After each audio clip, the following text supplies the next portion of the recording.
O'zbekiston Respublikasi Davlat Konstitutsiyasi 1992 yili 8 dekabrda qabul qilingan. O'zbekiston Konstitutsiyasi 6 bo'lim, 27 bob va 155 moddadan iborat. Konstitutsiya bu nima degani? Konstitutsiya davlatning asosiy qonuni bo'lib, unda davlatning tuzilishi, hokimiyatlar bo'lishi, fuqarolar huquq va majburiyatlarini belgilangan. Konstitutsiya xalqning erki va davlatning qonuniy poydevoridir. Konstitutsiya xalqning buguni va kelajagini birlashtiruvchi ishonchli hujjatdir. Vatan taraqqiyoti Konstitutsiyaga hurmat qilishdan boshlanadi.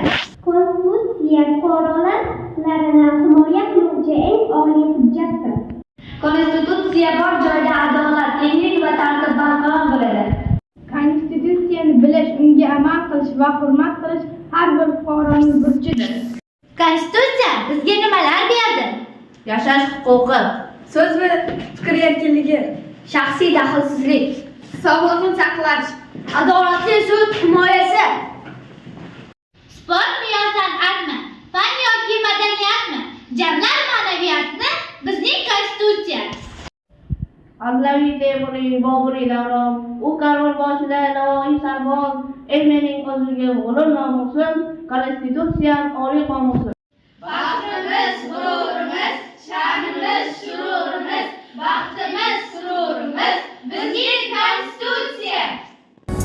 Ko'ngillarga ziyo sochgan oftobimsan, xalq qalbidan chiqqan o'tli xitobimsan, adolatni ko'zlaguvchi kitobimsan, o istiqlol sharofati bosh qomusimiz, baxtu iqbol kafolati or nomusimiz, qomusimiz, nomusimiz, qomusimiz, nomusimiz, istiqlolning sharofati bosh qomusimiz, baxtu iqbol kafolati or nomusimiz.